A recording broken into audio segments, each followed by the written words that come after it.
Bago po tayo mag-umpisa, manalangin po tayo sa Panginoon. Banal at mahabaging Amang Diyos na nagmamahal sa amin, nagligtas mula sa walang hanggang kapahamakan patungo sa buhay na walang hanggan.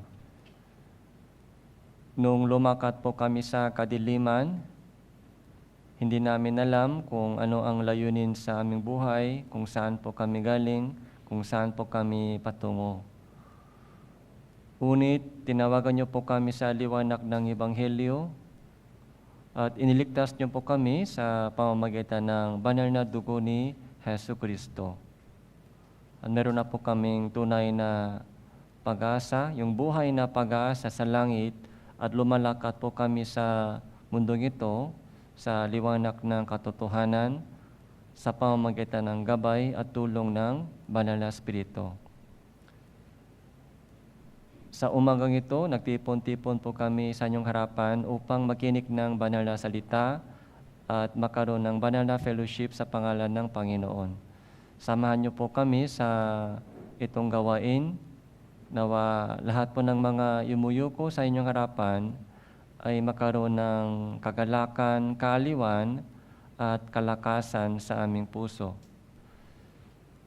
Lalo na po yung mga bagong ligtas nung nakaraan Bible Seminar, nawa patuloy po sila manatili sa iglesia at lumago sa kanilang pananampalataya.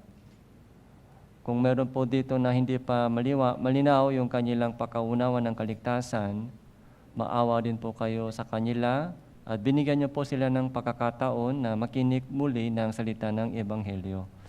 Mula sa simula hanggang sa katapusan ng itong gawain, sa iyo lamang po kami nagtitiwala at umaasa. Ito po yung aming panalangin sa pangalan ng Panginoon Jesucristo. Amen.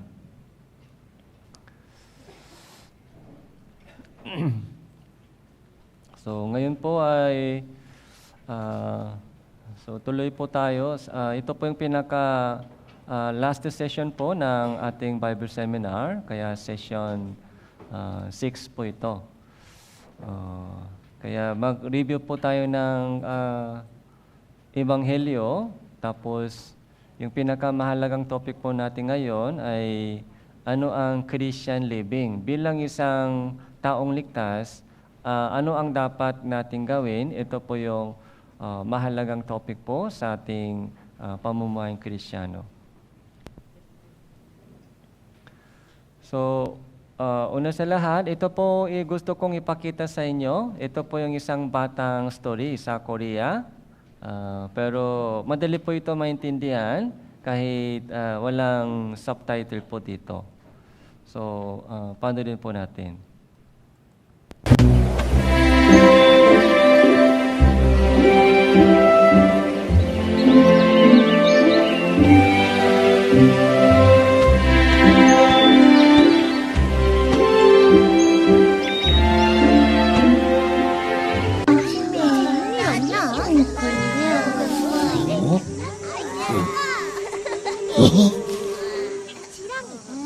엄마가 지렁이 좋아. 지렁이 맛있겠다. 잘 부른다. 와, 잘 부른다. 지렁이도 먹고.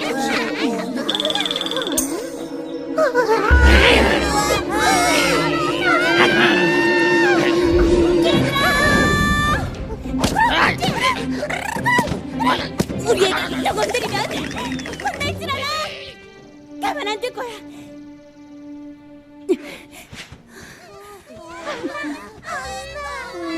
So, naintindihan po natin. 우리 애기들 많이 naintindihan po 놀랐지? natin. 아유, 얘들이 잘했더니 안 자고 또 꼬달꼬달 떠들고들 있지? 예, 엄마 말 안 듣는 녀석들은 ibon na mama ay 혼내준다. nag-alaga ng mga bata. Pero 무슨 소리지? nagkaroon po nag-umpisa na po yung sunog, yung bubad.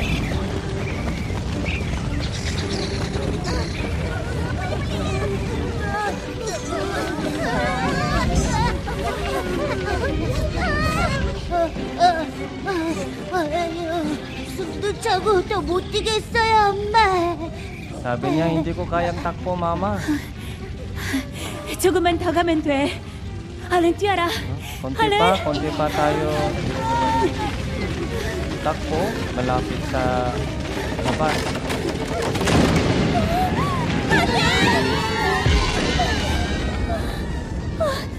우리 애기들 괜찮아? 다들 괜찮니? Kamusta ba kayo? 다행이다. 얼른 가자 얘들아. 서둘러.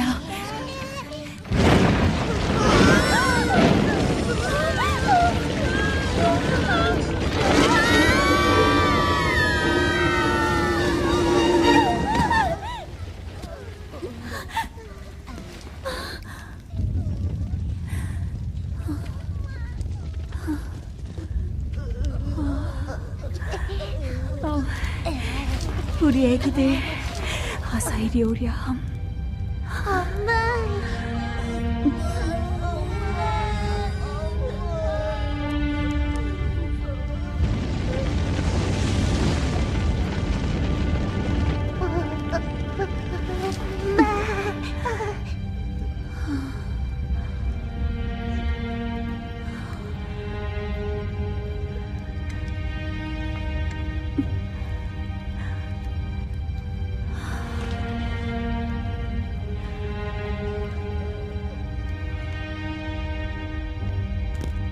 무서워. 엄마는 안 무서워요? 아니, 엄마랑 우리 애기들이 함께 있는데 뭐가 무섭니? 자, 우리 애기들 이제 정말로 자야지. 푹 자고 내일 또 재미있게 놀자. 네. 짜잔, 짜잔, 우리 애기 어서 자거라. Pinapatulog niya yung mga anak.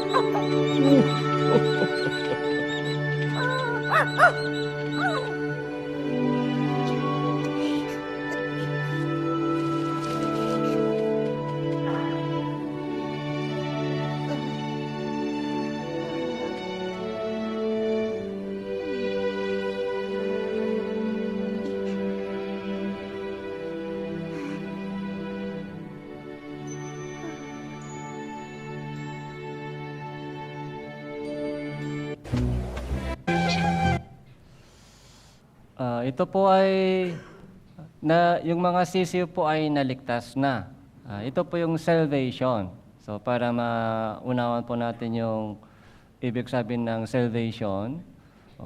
So para maligtas po yung mga sisiw, sino po yung nag-sacrifice? Yung mama niya nag-sacrifice, yung kamatayan. Sa pamamagitan ng sacrifice ng mama, yung mga sisiw ay naligtas. So, ganun po yung ginawa ng Panginoong Jesucristo para sa atin, para maligtas po tayo, para ma-save po tayo mula sa walang hanggang apoy sa impyerno. So, dapat doon po tayo mapahamak sa walang hanggang apoy. Pero ligtas na po tayo sa pamamagitan ng sacrifice po ni Jesucristo. Kaya pwede pa natin makalimutan po yung kanyang biyaya. So, hindi pwede makalimutan yung kanyang sacrifice. Kaya isang taong ligtas po ay nabubuhay sa natitirang panahon na meron pong ganitong puso. Pusong nagpapasalamat, tapos may tanong po sa puso, ano ang gagawin ko para sa Panginoon dahil siya po yung umibig sa akin, nagbigay ng kanyang buhay para sa akin. Kaya meron din po tayong pusong nagpapasalamat. Kaya may tanong po ganito, ano ang aking isusukuli sa Panginoon sa lahat niyang kabutihan, sa lahat niyang sacrifice, sa lahat niyang pangmamahal sa akin. Okay. So, di ba akala po natin yung buhay ko dito ay hanggang sa kamatayan lang. Tapos, kaya nabuhay po tayo dati para sa buhay dito sa lupa. Anong kakainin ko, anong iinumin ko, pati yung mga anak, pamilya. Yun lang po yung ating focus sa buhay. Pero sa Bible, sa ating pag-aaral ng Biblia, so doon po sa Biblia, nalaman po natin na napaka-special ako sa mata ng Diyos. Hindi ako hamak na tao.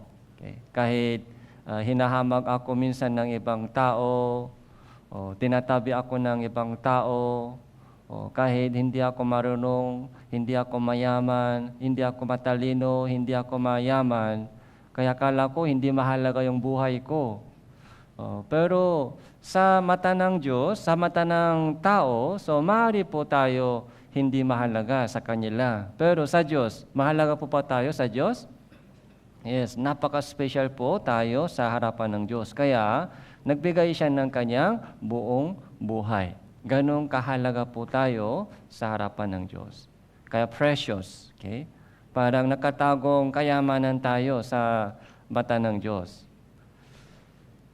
Kaya yung ating buhay na natitira sa mundong ito ay hindi na mabubuhay para sa aking sarili, kundi para sa kalooban ng Panginoon.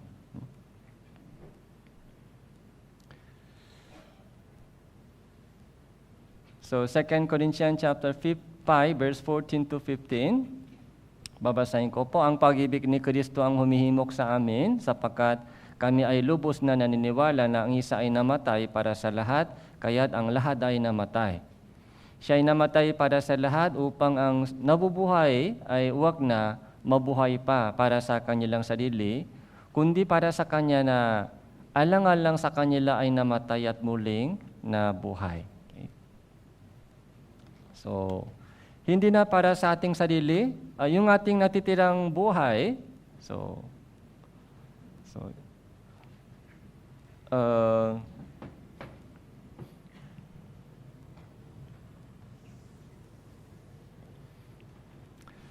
sa history, meron pong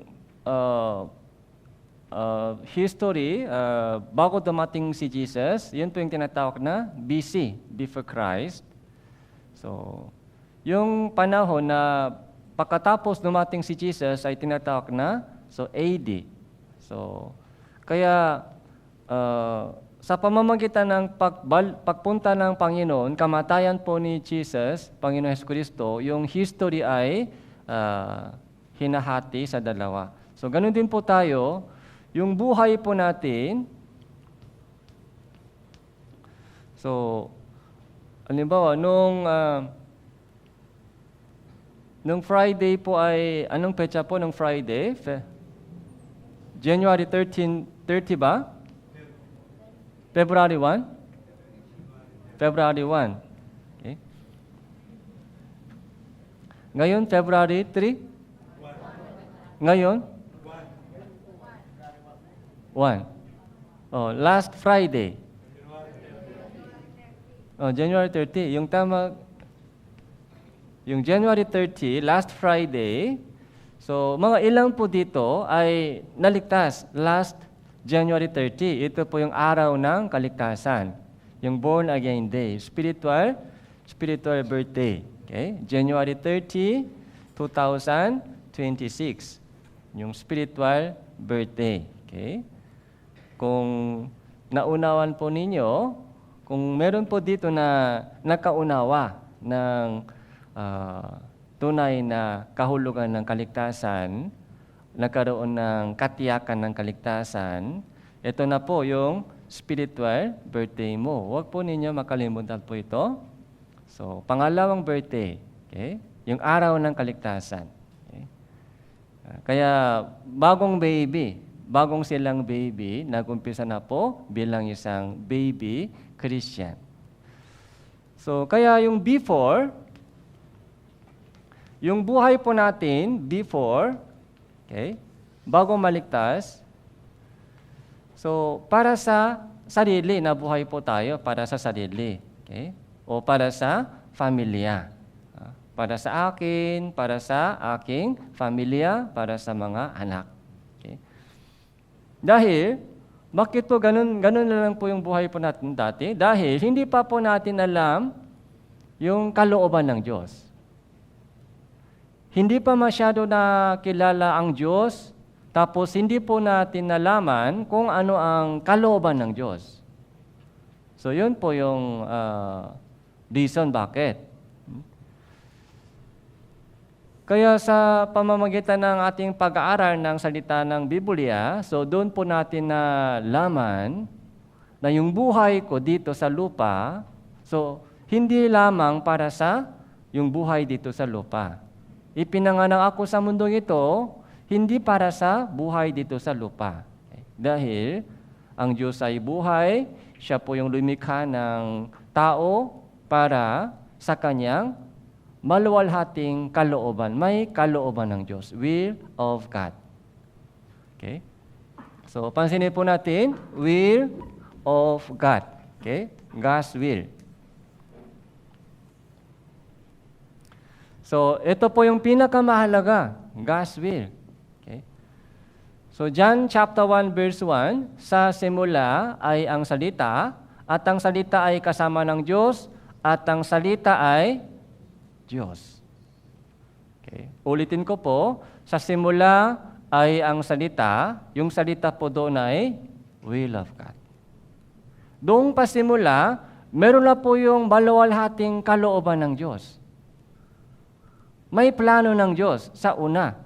May kalooban ng Diyos. Ang salita ay kasama ng Diyos at salita ay Diyos. Tapos, yung salita po ay naging tao. John chapter 1 verse 12. Ang salita ay naging tao. Sino ito? Si Jesus. Okay.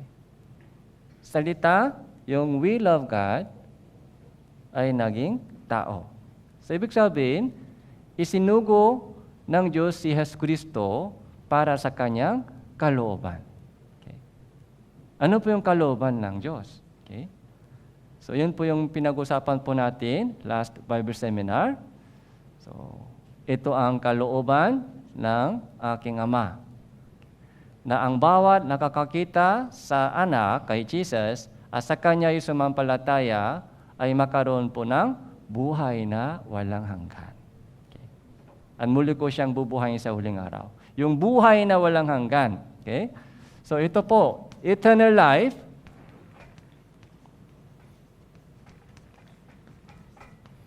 So, eternal life, yun po yung kalooban ng Diyos. Kaya, sa madaling salita, ipinanganak tayo sa mundong ito upang makapasok po tayo sa buhay na walang hanggan. Okay. Ito na po yung pinaka-layunin. Bakit? Nandito po tayo.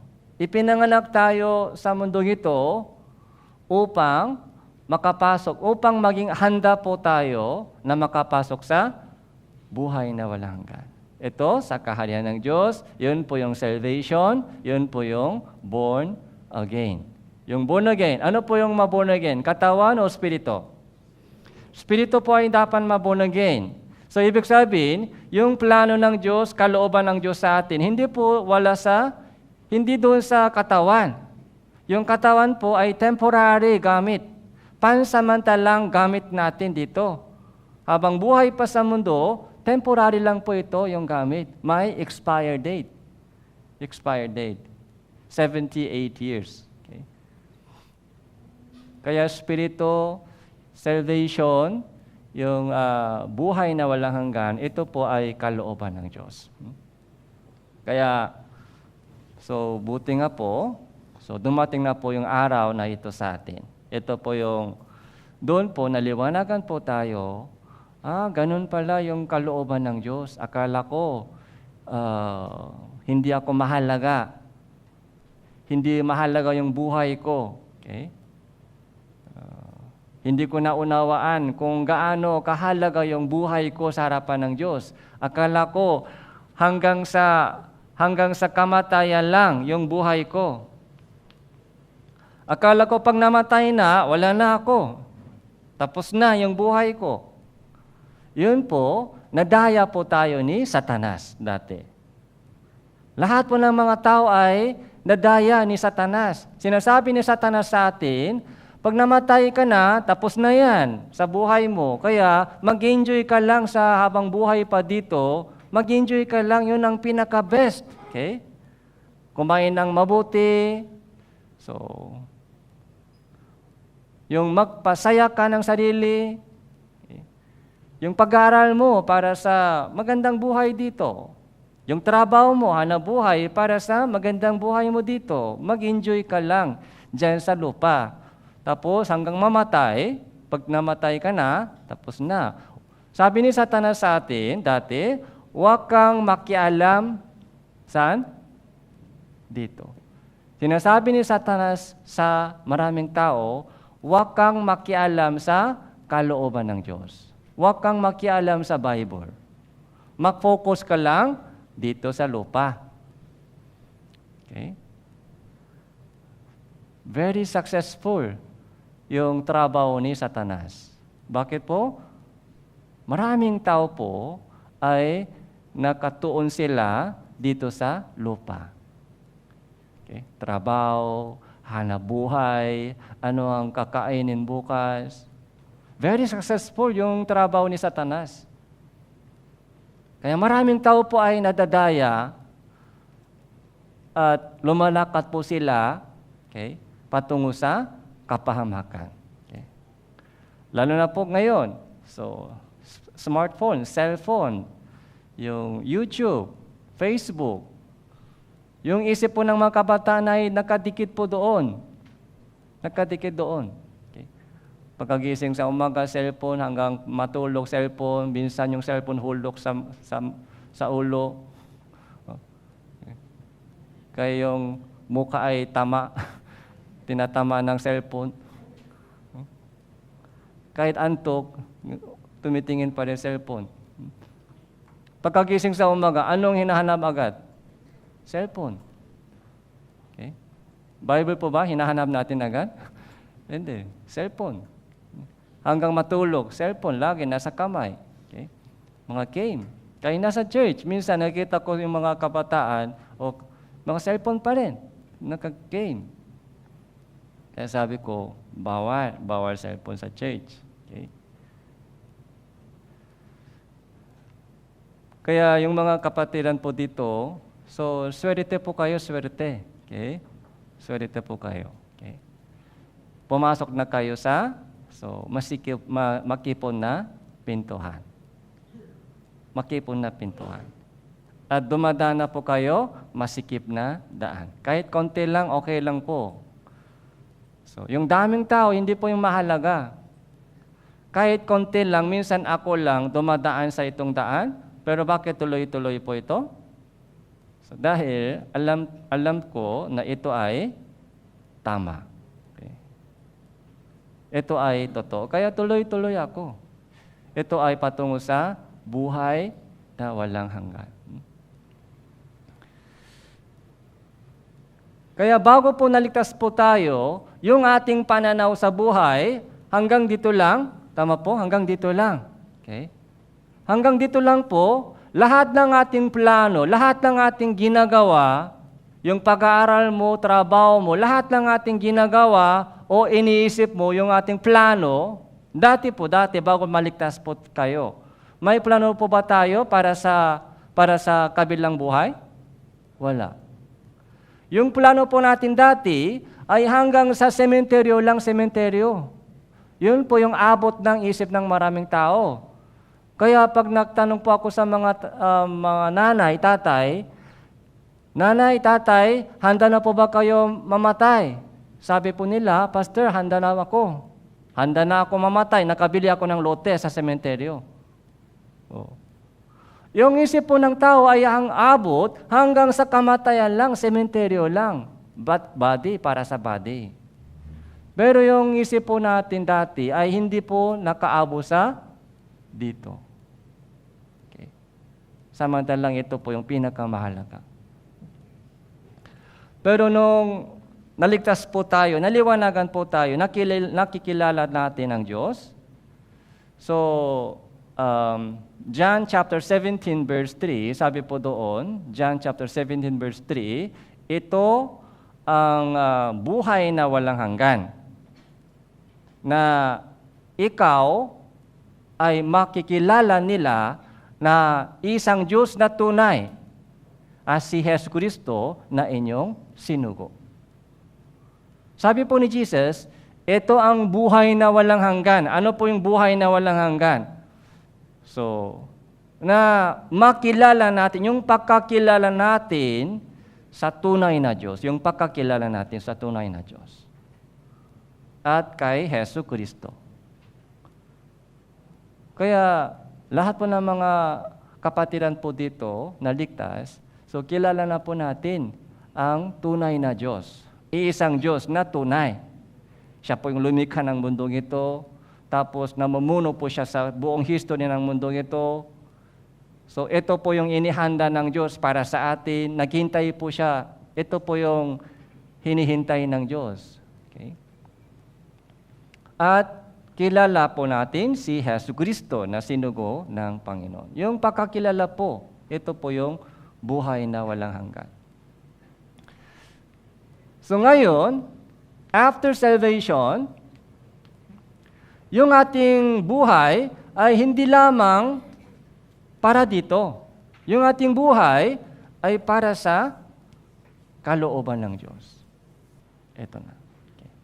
Yung ating pag-iisip ay dapat abot sa kalooban ng Diyos.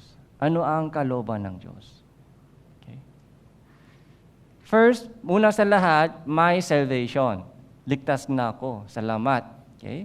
Salamat, Panginoon, na iniligtas niya ako sa pamamagitan ng dugo ni Hesus Kristo. Salamat po, Panginoon, ligtas na.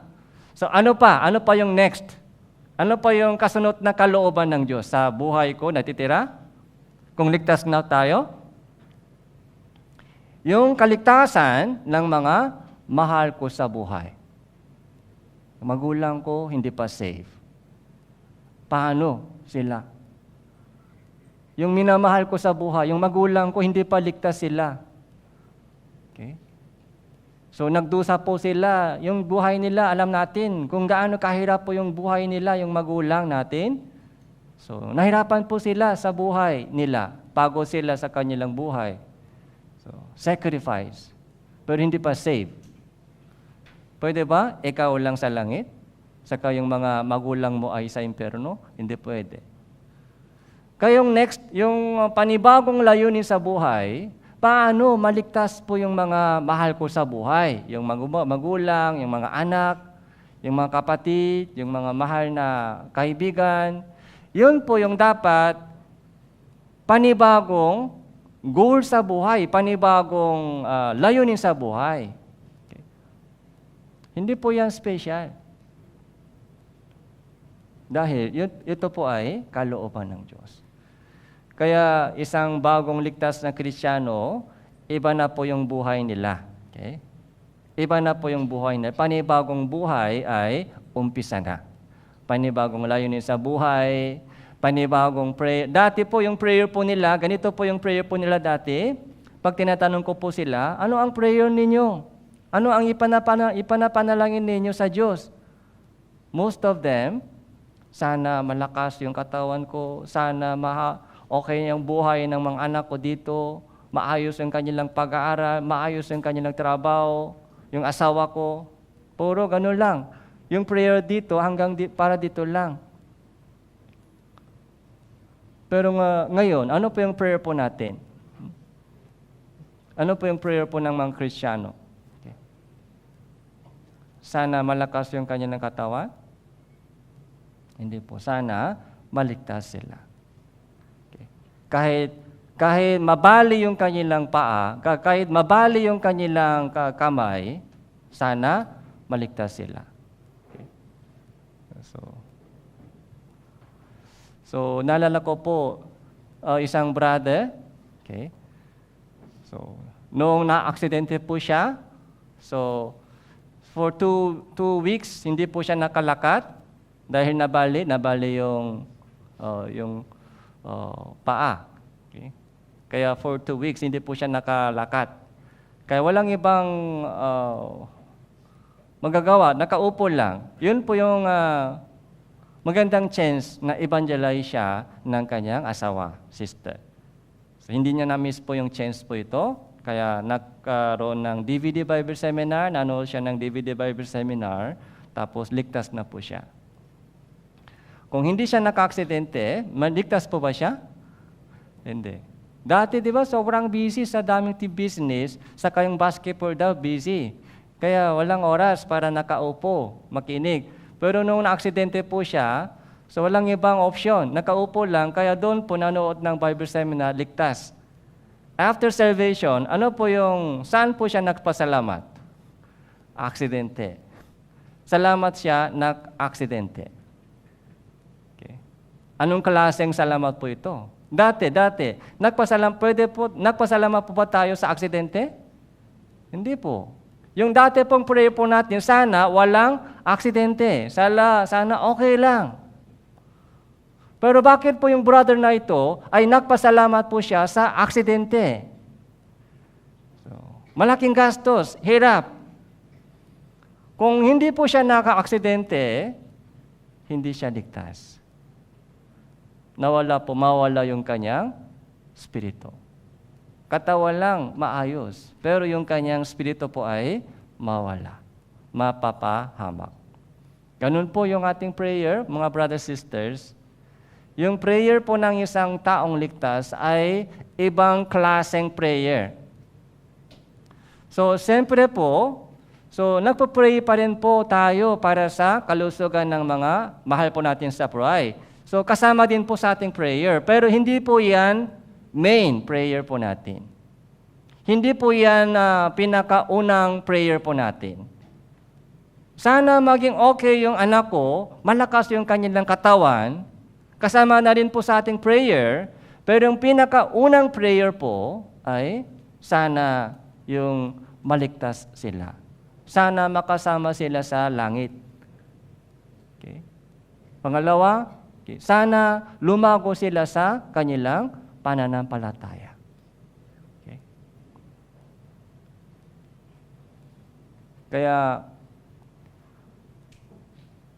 kailangan pa-encourage. Mag-church ka, anak. Okay. So, mahilig siya sa study, mataas yung grade niya, pero ayaw niya mag-church. Busy siya sa study, sa schoolwork lagi.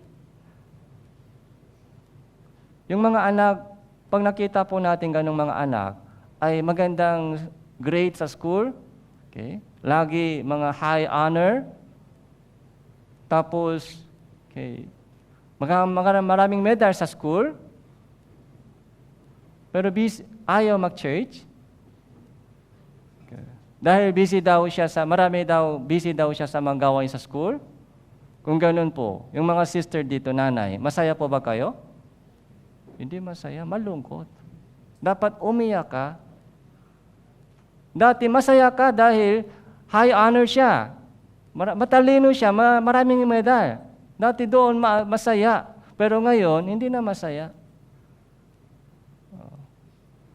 So, masaya din pero hindi ganun. Dahil pinababayaan niya yung kanyang Christian living.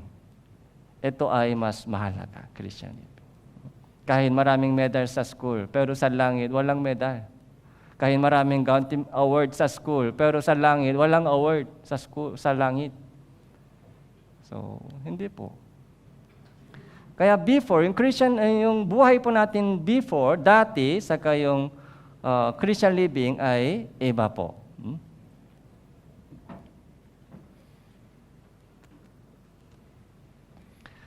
Kaya ang mga nabubuhay, huwag na mabuhay pa para sa kanilang sarili, kundi para sa kanya na alang-alang sa kanila namatay at buling nabuhay.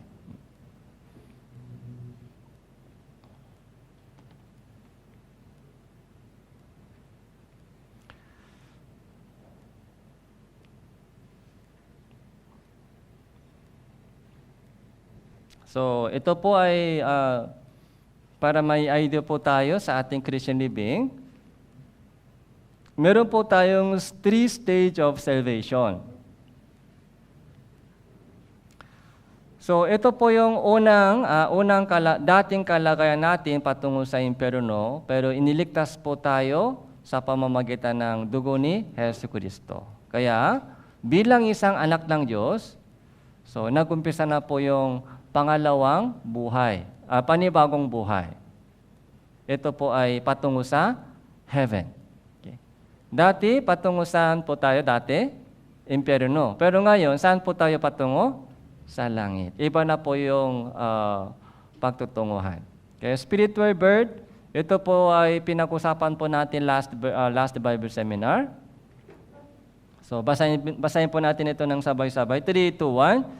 Sapagkat sa biyaya kayo'y naligtas sa pamamagitan ng pananampalataya. At ito ay hindi sa pamamagitan ng inyong sarili, ito'y kaloob ng Diyos. Hindi sa pamamagitan ng mga gawa upang ang sinuman ay huwag magmalaki. So, ito po ay kaligtasan na tanggap natin. Nasa akin na yung itong kaligtasan. Sa biyaya, sa pananampalataya, so, ligtas na. Hindi po, maliligtas pa.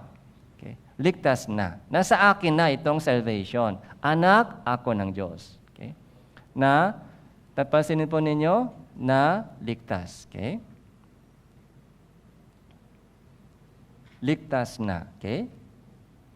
Kailan ligtas?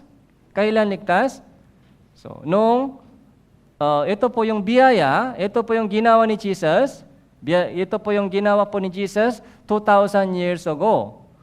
Pero kailan po naligtas po tayo? Nung dumating po sa atin yung pananampalataya.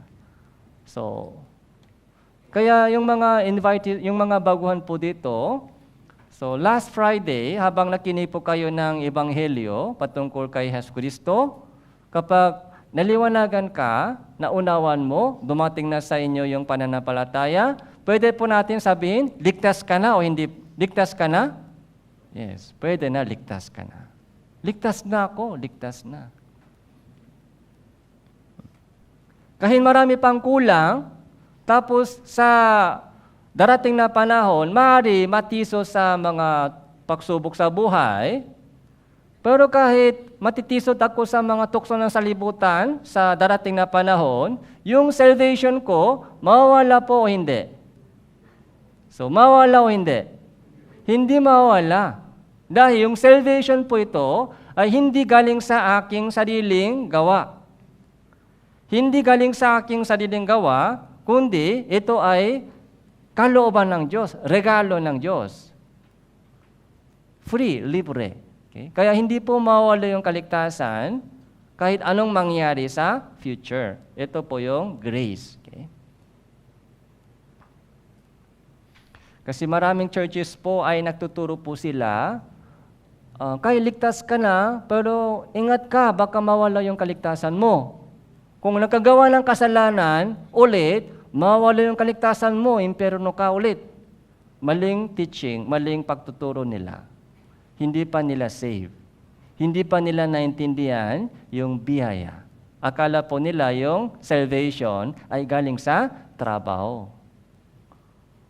Kung galing po sa trabaho yung ating salvation, dapat ingatan po natin ito o pagtrabahohan po natin itong mabuti para hindi mawala. Pero yung salvation po, hindi po galing sa aking trabaho, kundi ito po yung galing sa Diyos. So, naintindihan po ba? So, para idea po tayo, biyaya. Okay?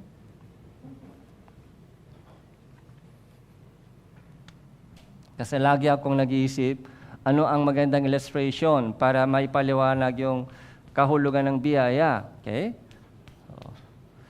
Yung hindi sila langgam, tao sila. Okay. Ito yung construction worker. Yung isang one-day labor, 500 pesos. 1 day. So 1 week times 6 days, magkano po? So, 3,000 pesos. Ito po yung weekly, yung sahod nila. Okay? So, yung A, nagtrabaho, araw-araw, pumasok at trabaho, masipag na siya trabaho. Kaya, Sabado, binigyan siya ng 3,000 pesos. Okay? 3,000 pesos. Ito. So, pwede po ba ito pwede po ito tawagin biyaya? Ito ba biyaya? So, yung 3,000 po ito, saan galing? Galing sa trabaho, di ba? Trabaho. Hindi po ito biyaya. Sa kanya po ito. So, kaya kung hindi siya binigyan 3,000, so, smile pa rin siya? Smile? Salamat, next time na lang. Ganun po? Hindi, magagalit siya. Magagalit. So, barangay tayo, barangay. Okay? Sa akin yan, 3,000. Yan ang kapalit ng trabaho ko. Pagod ako sa trabaho. Hindi po ito biyaya, ito po ay, yung karapat-dapat. Okay? Pero yung B, so nakasakit po siya, nakasakit. Kaya hindi po siya pumasok sa 1 week, hindi siya pumasok sa 1 week. Kaya, ito yung boss. So, pumisita sa kanyang bahay, nakita po niya yung kanyang pamilya. Yung anak ay walang pagkain, gutom na gutom sila. Sa mga ilang araw, hindi sila nakakain dahil wala siyang trabaho, walang pagkain. Kaya yung anak ay gutom na gutom. Walang pangbili ng gamot. Kaya, ang ginawa ni boss, 3,000 ibinigay. Iniwan po niya 3,000 dito sa bahay. Tapos, so umalis. Itong 3,000, biyaya po ba ito? Hindi. Biyaya. Saan galing po ito, 3,000? Galing sa trabaho niya? Hindi galing sa trabaho, hindi siya nakapasok. Nakahiga lang. Itong 3,000, saan galing po ito? Galing sa inyo? Galing sa puso ng boss. Galing sa puso ng boss. Anong nangyari sa puso ni boss? Awa. Yun po yung pinakamahalaga, awa. Okay? Kung walang awa, walang kaligtasan. Okay? Naawa siya sa kanya. Bakit naawa? Yung bata, gutom, walang pangbili ng gamot, kawawa. Kaya kahit hindi siya nakapasok, yung decision ng boss, sige, ito. Okay. Pangbili ng bigas, ulam, at bibili ka ng gamot. Pag kulang, sabihin mo sa akin, idagdag pa. Okay. Dagdag pa. Awa ng Diyos. Ito po yung awa. Kaya kahit 3,000, the same 3,000, ibang klase po ito, di ba? Hindi ito biyaya, ito po yung kapalitang trabaho. Ito ay galing sa awa ng boss. Okay? Yun ating salvation. So paano po tayo makakapasok sa langit? Dahil mabait tayo? Dahil gumawa tayo ng mga mabuting gawa? Dahil tumutulong tayo sa kapwa? Dahil nagpo-pray o humihingi ng tawad? Yung ating ginagawa, anumang ating ginagawa ay useless po yan sa kaligtasan. Yung salvation po natin, bakit makakapunta po tayo sa langit? Dahil sa awa. Kanyo ng awa? Awa ng Diyos. Bakit naawa siya sa akin? Dahil hindi natin kaya ipinanganak tayong makasalanan, napapahamak po tayo sa kasalanan. Impyerno. Sa ating sariling kakayahan, so hindi kaya natin iligtas yung ating sarili. Kawawa po yung ating buhay dito, kawawa. Lubog na lubog sa kasalanan, lubog na lubog tayo sa mga makamundong bagay. Wala tayong mga concern o hangarin o pangarap sa kalooban ng Diyos. Naawa ang Diyos sa atin, kaya isinugo niya yung kanyang tanging anak, si Hesus Kristo. So, ligtas na. Yung salvation po ay sa biyaya ng Diyos. Yung biyaya. Tapos, ito ay gumaling na. Bumalik sa trabaho. Okay? Sa tingin nyo, yung B, okay? Nung gumaling na at bumalik sa trabaho, kamusta po yung kanyang trabaho? Dati, tamat siya. Pero ngayon, tamat pa rin o hindi na? Dati, lagi cellphone lang. Pag may boss nandyan, kunwaring trabaho. Pero pag wala ng boss, upo agad, cellphone agad. Pero ngayon, ganun pa din? Hindi na. Kahit tumitingin yung boss, tumitingin o hindi, so sipak sa trabaho. Okay? Yung sipak, dati tamad, pero ngayon, masipak na. Ano ang reason? Bakit naging masipag ngayon? Dahil sa takot sa boss? Hindi na.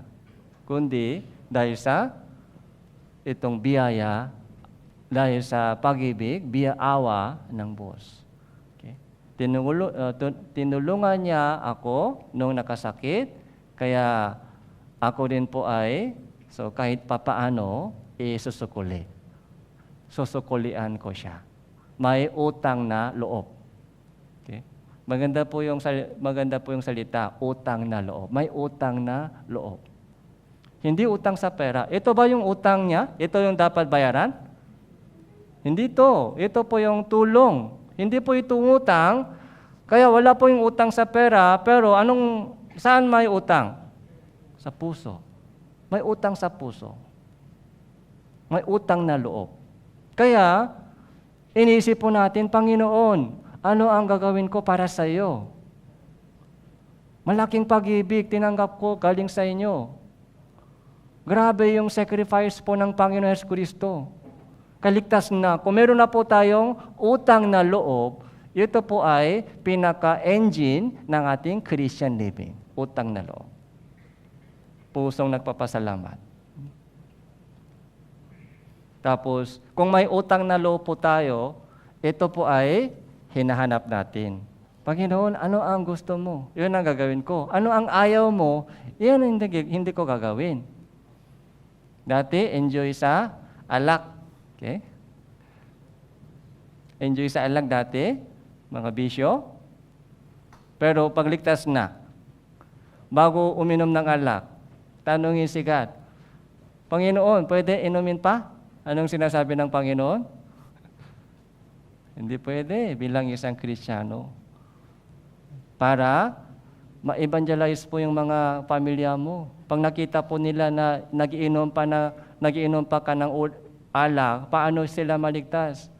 Pag nagsisigarilyo pa, paano sila maligtas? Pag nasusugal pa, paano sila maligtas? Kahit yung mga bagay na gusto mong gawin ay hindi pwede gawin ngayon. Yun ang sabi ng Panginoon. Kung gano'n, anong gagawin natin? Sige po, susunod ako sa iyo. Yun po yung utang na loob. Kahit meron pong bagay na ayaw ko gawin, ay hanggang Friday, pagod sa trabaho. Sa Saturday, sa Linggo ay araw ng pahinga, dapat pahinga. Ayaw ko mag-church. Kahit ganun po yung inisip po natin, pero sinasabi ng Diyos, anak, mag-church ka. Makinig ka ng salita ng Diyos. Yun ang pinaka-pakain mo, energy mo. Kung hindi ka kumakain ng salita ng Diyos, mahina ka. Paano lalako ka sa faith? Paano ma-evangelize mo yung mga mahal mo sa buhay? Mag-church ka, makinig ka ng salita ng Diyos. Magbasa ka. So, manalangin ka. So, sumama ka sa fellowship. Mag-evangelize ka. Kahit dati, mahiya tayo, ayaw natin gawin ganong bagay, pero kung yun ang kalooban ng Diyos, anong gagawin natin? Gagawin natin. So, Panginoon, kung yun ang kalooban mo, gagawin ko po yan. Gagawin ko. Yun ang galing sa utang na loob. Ano po, meron po tayo utang na loob? Meron na po tayong utang na loob sa harap ng Diyos? Yes, meron. Kung meron po tayo, sundin po natin yung kanyang kalooban ng Diyos. Kung wala pa po kayong utang na loob, pumunta kayo sa akin, mag-fellowship, mag-counseling po tayo sa loob ng 3 araw. Balik po tayo sa Bible Seminar. Kung wala pa po kayong utang na loob.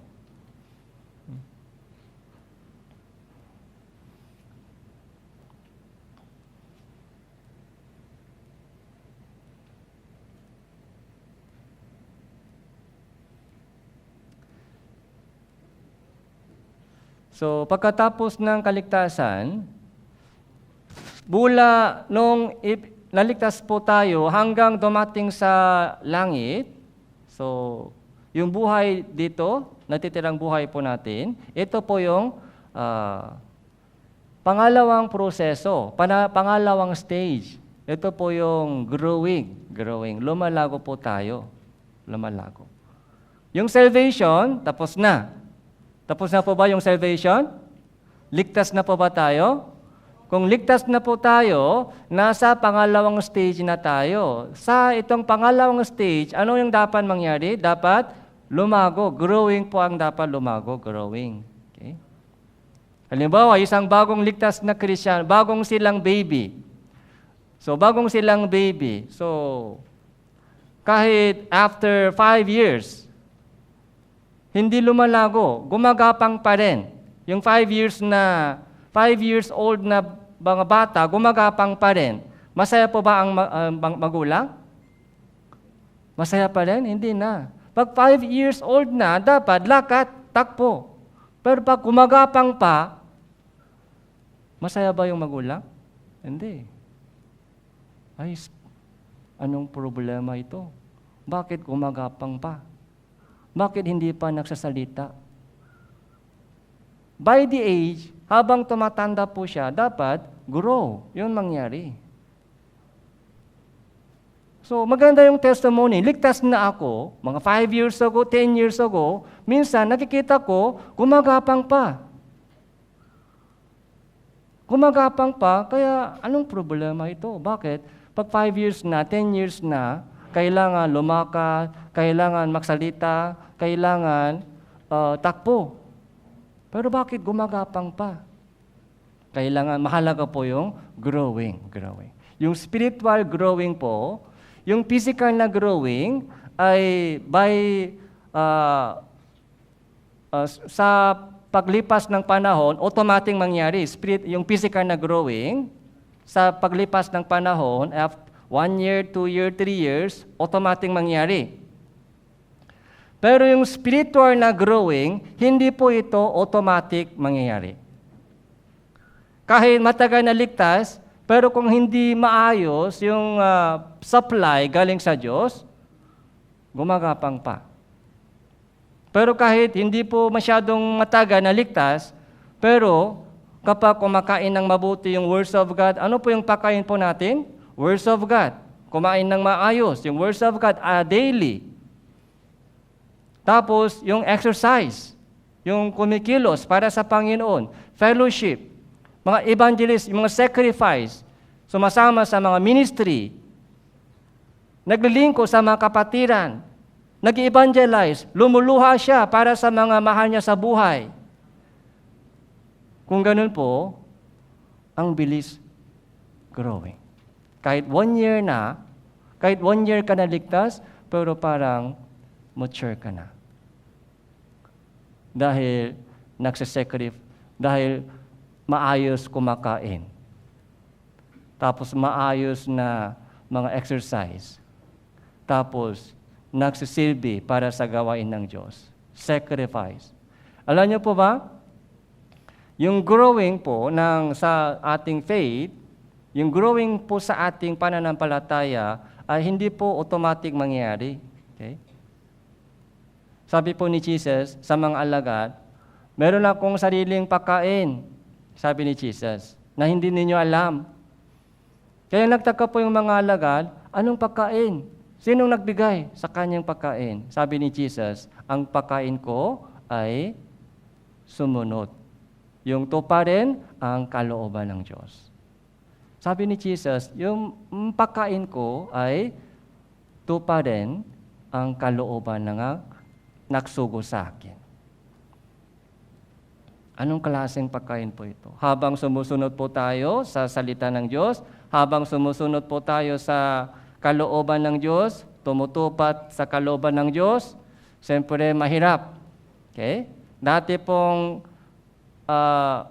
pagnanasa ng laman, nandito pa rin.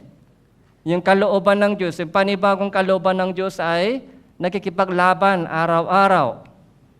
Tapos meron din pong umuusik sa akin, persecution, galing sa labas, galing sa familia, galing sa mga kapitbahay. Sabi po nila, ay, pastor ka na. Narinig pa ba ninyo? Hey, pastor. Madre ka na. Banal ka na. Hey, banal. Bakit hindi ka sumasama sa inom namin dito? Bakit sumasama ka sa mga barkada? Banal ka na, banal. So, pag persecution, umuusig. Okay? Ganun pa rin, tuloy-tuloy yung ating ginagawa. So, minsan luha, lungkot, hirap. Yun po yung pagkain natin. Yun po yung pagkain po natin sa spiritual growing. Kung hindi po dumadaan sa persecution, kung hindi po dumadaan sa mga pagturusa para sa Panginoon, kung ganun po, walang growing. Walang growing. So growing, unang Peter chapter 2 verse 2, basahin po natin, 3-1, gaya ng mga sanggol na bagong silang, ay mitin ninyo ang malinis na spiritual na gatas, upang sa pamamagitan nito, lumago kayo tungo sa kaligtasan. So, upang lumago kayo sa kaligtasan, grow. Baby Christian. Paano lumago sila sa faith? So, ito po yung kailangan. Malinis na spiritual na gatas. Okay? Ito po yung words of God.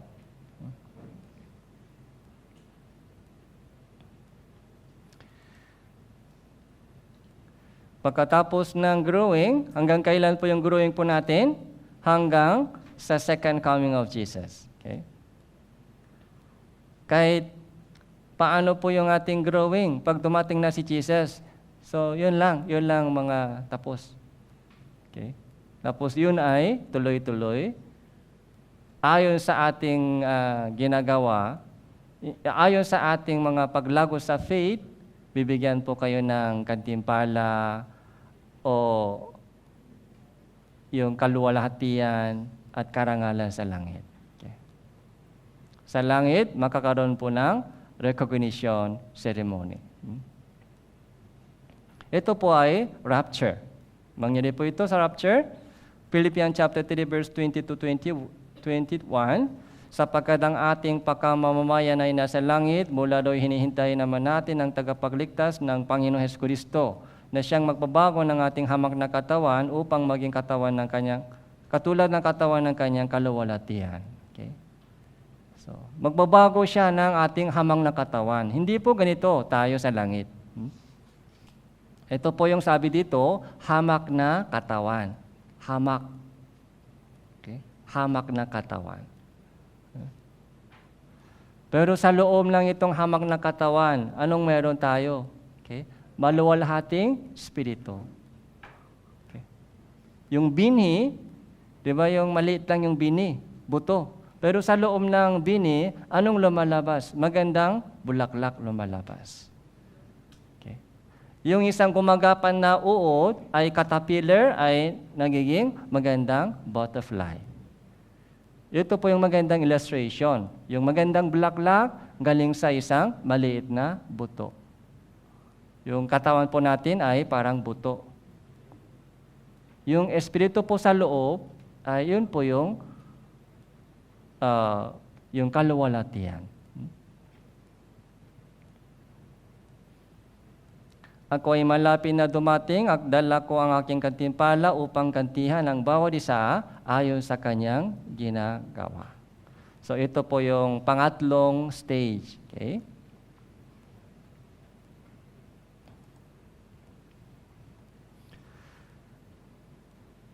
So yung spiritual birth, yung unang kaligtasan ay tapos na. Tama po? Tapos na. Yung second coming of Jesus ay nasa harapan pa, darating pa. Nasa second stage na po tayo. Nasa growing stage po tayo. Okay? Growing stage. Sabang sa ating Christian living, so ito po ay dapat natin maintindihan. So nung namatay si Jesus, lahat ng ating kasalanan tinubos, ligtas na. Ligtas na bilang isang anak ng Diyos. So malinis na. Pero yung dating sinful nature, so wala na po sa atin o meron pa po? So meron pa. Yung dating sinful nature ay nasa atin pa rin. Nasa atin pa rin. Kaya maaari nakakasala. So natisot sa temptation. Pero panibagong pagnanasa, ito na po yung napakahalaga, panibagong pagnanasa, Holy Spirit, siya po ay bumaba sa atin. Kahit hindi po ninyo naramdaman po ito, okay lang. Ito po ay ginagawa ng Diyos. Lahat po ng mga taong ligtas, lahat po ng mga anak niya, so meron na po tayong isang panibagong puso. Parang may dalawang puso tayo. Dalawang puso. Dating puso, yung puso ng laman, dating pangnanais. Okay? Pero sa atin po, meron po tayong panibagong puso. Ito po ay puso, yung hangarin ng Holy Spirit. Kaya itong dalawang pangnanasa ay nagkikipag-away. So, ma-experience po ninyo ito. Lahat po ng mga Kristiyano, ito po yung in-experience po natin. Pati yung mga bagong ligtas po dito, ma-experience din po kayo. Galatia chapter 5 verse 17, sapagkat ang laman nagnanasa laban sa Espiritu, ang Espiritu laban sa laman, sapagkat ang mga ito laban sa isa't isa, upang hindi nyo magawa ang mga bagay na nais ninyong gawin. Dalawang pagnanasa, nasa akin. Nakikipag-away, laban sa isa't isa. So, isang example po, ngayon umaga, Sunday, dalawa lang ang pagnanasa. Pagnanasa ng laman, ay pagod ka, pahinga ka lang sa bahay. So, para sa trabaho bukas, yun po yung pagnanasa ng laman. Okay? Pero yung pagnanasa ng Holy Spirit, anong sabi nila? Sabi ng Holy Spirit, mag-church ka. Kahit pagod ka, mag-church ka. Sama-sama, makinig ng Bible seminar. Doon ka magpapalakas. Okay? Dalawang pagnanasa. Okay? Ganon din sa prayer, dalawang pagnanasa. Ganon din sa ating evangelism. Ganon din, sinasabi ng laman, ay next time na lang, next time. Next time. Busy ka ngayon sa daming mga ginagawa. Yung evangelism, next time na lang, yun ang sinasabi ng laman lagi. Pero anong Holy Spirit? Anong sinasabi ng Holy Spirit? Ngayon, tumawa ka. Tumawa ka ngayon. Baka bukas, wala na siya. Okay? Bumisita ka ngayon. Huwag mong mga postpone na lang, postpone. Meron din po tayong experience na habang nagpo-pray pa, so namatay sila. Wala nang chance. Kaya dalawang pagnanasa po, lagi nakikipaglaban.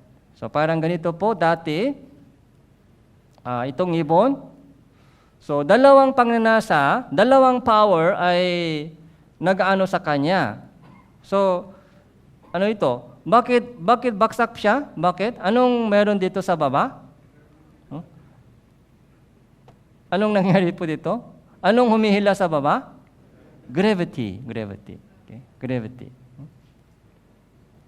Kung hindi mo naintindihan, mamaya itry mo sa bintana.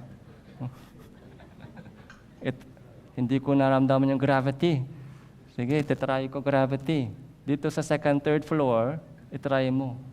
Gravity, baksak. Malakas yung mga humihila na power, gravity. Pero ngayon, bakit hindi siya bumabaksak? Kanina baksak. Pero ngayon, bakit hindi siya bumabaksak? May kamay, hawak. May hawak na kamay. Ito po yung mas malakas. Kaya hindi siya bumabaksak. Pero nandyan pa rin yung gravity? Nandyan pa rin. Gravity. Pero hindi siya bumabaksak dahil may kamay na hawak. Ito po yung mas strong. Pero kung walang kamay, baksak agad. So, ganun din po tayo. Ito po. Okay? Yung gravity, parang yung lagi, hinihila po tayo ng salibutan. Automatic po yan mangyari. Yung mga pangnanasa ng mundong ito. Okay? Mas gusto po natin yung mga mas maganda. Mas maganda, mas masarap. May hangarin po tayo. Mas magandang buhay, mas matalino. Gusto kong mas matalino. Gusto kong maging maganda, mas guwapo, mas maginhawa buhay. Trabaho, ganun. Yan parang gravity, lagi humihila sa atin, dito ka, dito. So, doon po tayo baksak lagi. Pero, kung may kamay na humahawak sa atin, hindi po tayo bumabaksak. Kaninong kamay ito? Humahawak sa atin. Kaninong kamay humahawak sa atin? Holy Spirit. Yung kamay ng Diyos ay humahawak sa ating puso. Okay. Wag.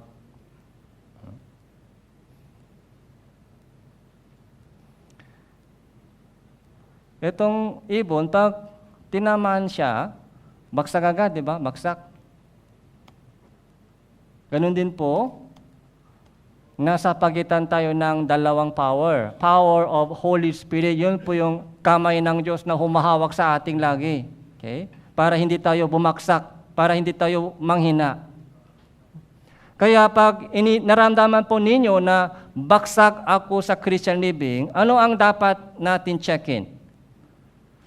Sinasabi natin, baksak ako sa Christian living, ano ang dapat natin check-in? Kamay ng Diyos. Okay? Dapat doon tayo bumalik. Kung hindi ka magkikinig ng sermon, kung hindi ka magbabasa ng Bible, kung hindi ka manalangin, kung walang fellowship, kung walang evangelism, paano hahawakan ka ng kamay ng Diyos?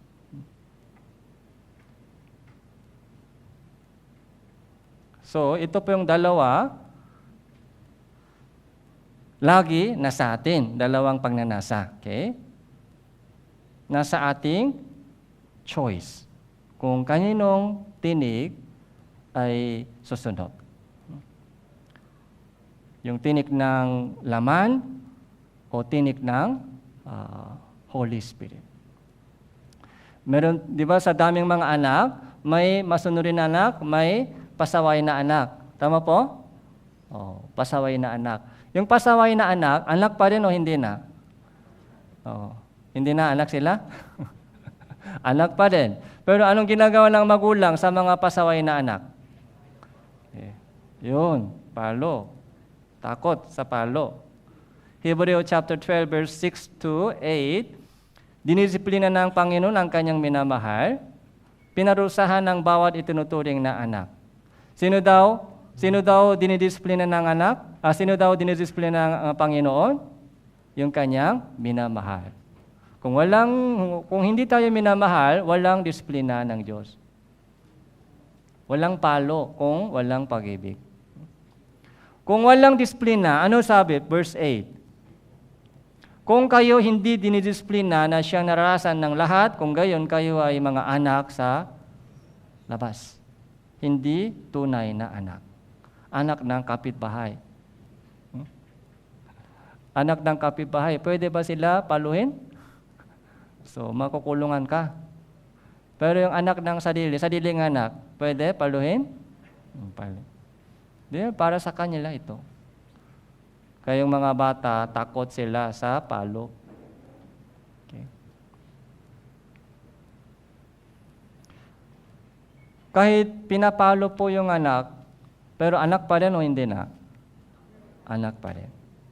Kaya, so mahalaga po ito, kahit ligtas na po tayo, maaari matiso sa pagsubok sa libutan, o maaari matigas pa yung puso sa pagsunod. Kung ganun po, ginagamit po ng Diyos yung kanyang disiplina. Okay. Sa una, gising na lang, gising. Sa maliit na boses. Pero pag pasaway pa rin, tumataas yung boses. Pag ayaw pa rin, hinahanap ng Diyos yung pangpalo. Sa una, maliit lang. Pero pag patigas pa rin, hinahanap ng Diyos yung malaking palo. Okay. Minsan, bangga. Para gising. Minsan, anak ay sakit. Dahil doon, yun yung pinakamalaking palo po ay sakit ng anak. Minsan doon po, gumigising po yung magulang. Pero anak pa rin po, kaya hindi po mawala yung kaligtasan. Yung disiplina, palo ng Diyos, yun po yung ginagamit ng Diyos.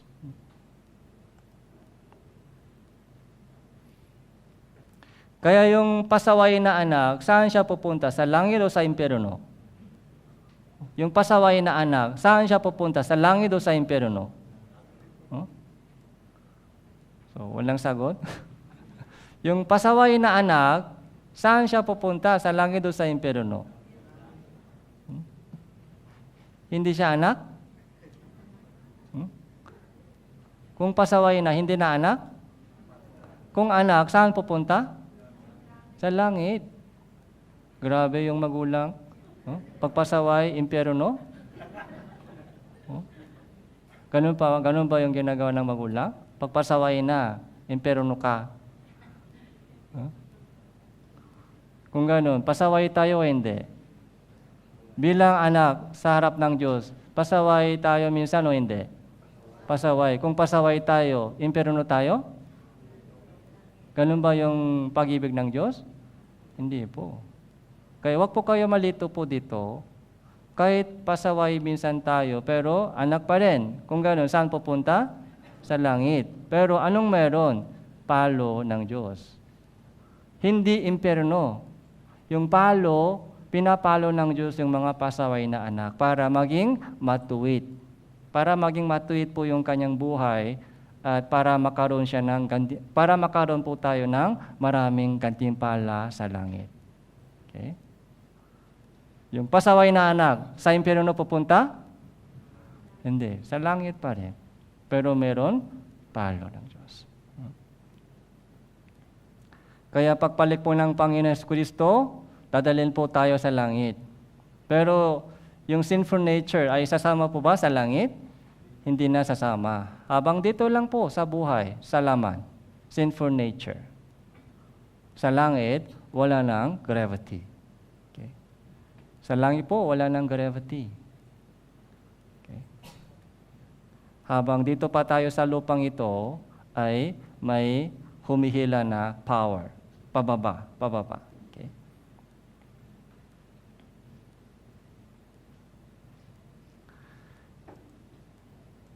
Kaya para maayos yung ating Christian living, ito po yung 4 na bagay kailangan. So, pansinin po natin ito. Pansinin po natin itong 4. Words of God, prayer, evangelism, and fellowship, church life. Okay? So, kung may exam po tayo sa langit, ito sana. Okay? Anong 4 wheels of Christian living? So, number 1, words of God. Number 2, prayer. Number 3, evangelism. Number 4, fellowship.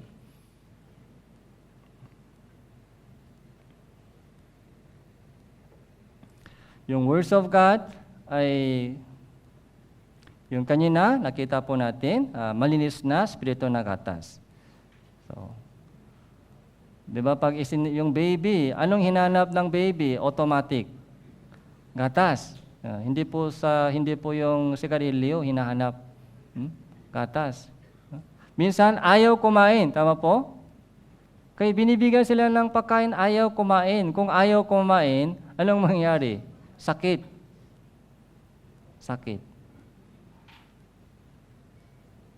Yung words of God, ito po yung ating spiritual na pagkain. So, tandaan po natin, kung hindi ka kumakain ng spiritual na pagkain, automatic, manghihina yung spirito mo. Okay? Yung words of God ay ilaw sa ating Christian living. Kaya kung walang words of God sa ating buhay, matitisot ka sa hukay sa mundong ito. Magandang tingnan yung Bible. Kaya sana po bibili kayo ng sariling Bible. Okay? So, wala pong libre sa church yung Bible. Sana kailangan yung bibili ng sariling Bible para mas ingatan po ninyo yung sariling Bible. Mga 10 kilogram, 10 kilo bigas, yung mga ganong price. Okay? Yung 10 kilo rice, mga ilang araw pagkain natin. Okay? So, pero yung Bible po ay lifetime pagkain po natin. Prayer. Okay? Manalangin kayo walang patid. Patuloy kayo sa prayer. Okay? Yung prayer po ay parang pahinga po natin. Yung breathing, yung natin, hindi pwede tigil sa ating prayer. Lagi, connection sa Panginoon. Family prayer, maganda po yung family prayer. Kahit weekly po, yung mga tatay, nanay dito, tipunin po yung mga anak ninyo. Tapos yung mga Bible, magbasa kayo ng Bible, kahit isang chapter, i-share mga short mga meditation nila. Tapos sama-sama prayer. Napakagandang education po yan, Christian education. Okay? Kahit weekly, sana gawin po ninyo ito.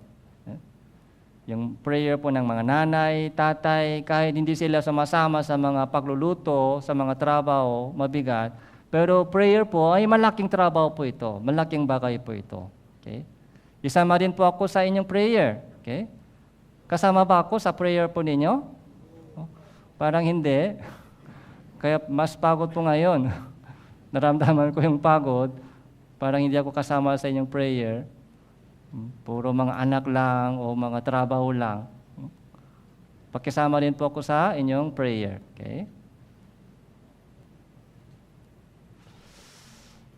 Evangelism, mahalaga po ito. Kaya unti-unti po, ito po yung ituturo ko po sa inyo. Yung pinakamahalaga po ay iglesia. Ito po yung Christian living. Iglesia ng Diyos na nasa Korinto na sa mga ginawang banal kay Kristo Jesus. Yung iglesia po, church, ay hindi po yung building. Iglesia nasa kanyang bahay, iglesia nasa inyong bahay. Yung iglesia po ay nasa kanilang bahay. Anong ibig sabihin? Yung iglesia po, hindi po yung building, ito po yung gathering. Pagtitipon-tipon ng mga taong ligtas. Bawat mga taong ligtas ay parang isang hollow block sa iglesia. Kaya unti-unti, so nabubuo na po yung iglesia po ito hanggang pagdating po ng Panginoon Hesus Kristo, kapag tapos na po yung construction, pagtayo ng iglesia ng Panginoon, yun po yung magiging second coming. Kaya maruming kasalanan ay naging malinis. Kaya naging membro sa iglesia. Iglesia po ay ganito po, yung tinubos ng dugo ni Jesus, nakinig at nanampalataya sa Ebanghelyo, mga ligtas, anak ng Diyos. Anong nangyari sa iglesia? Anong ginagawa natin sa iglesia? Nag-aaral ng salita ng Diyos, nananalangin, so fellowship, evangelism. Ito po yung lagi ginagawa po natin sa iglesia. Walang ibang activity. So walang ibang pangpasaya ng ating puso.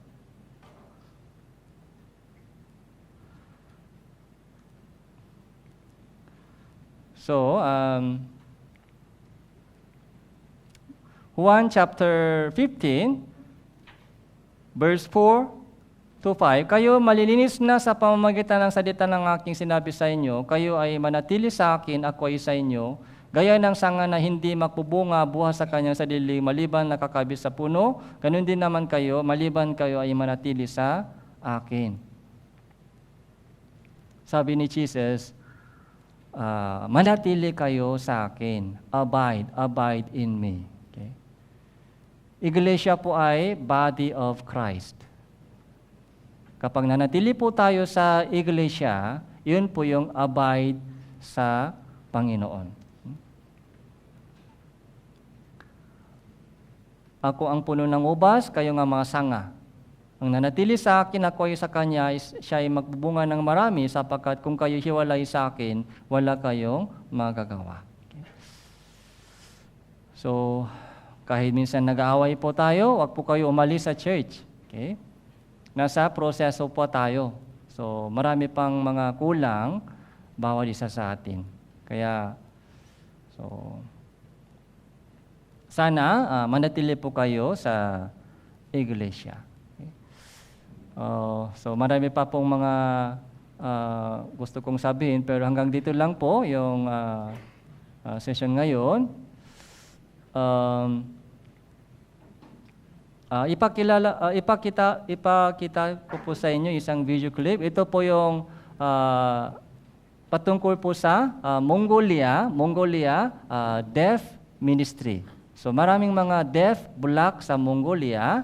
So meron din sa mga deaf sa Mongolia, ligtas po sila. May church po sila sa Mongolia. Ito po yung patungkol sa kanila. So panunin po natin ito.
Ganito katahimik sa kanilang Aye. buhay. миний 나의 이 까만 죄가 харгим нүгэл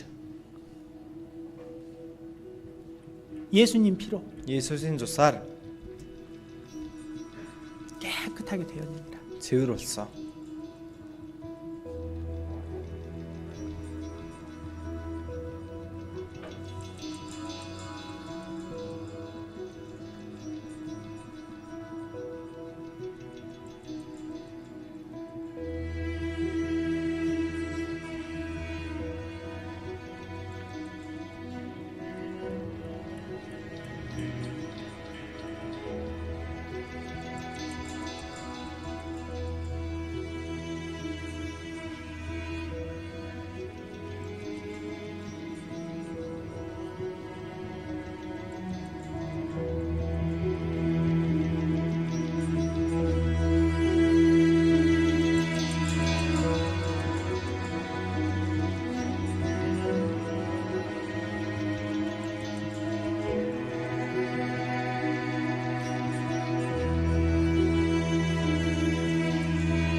sumasali din po sila sa mga gawain, yung mga deaf.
Okay po, hanggang dito lang po.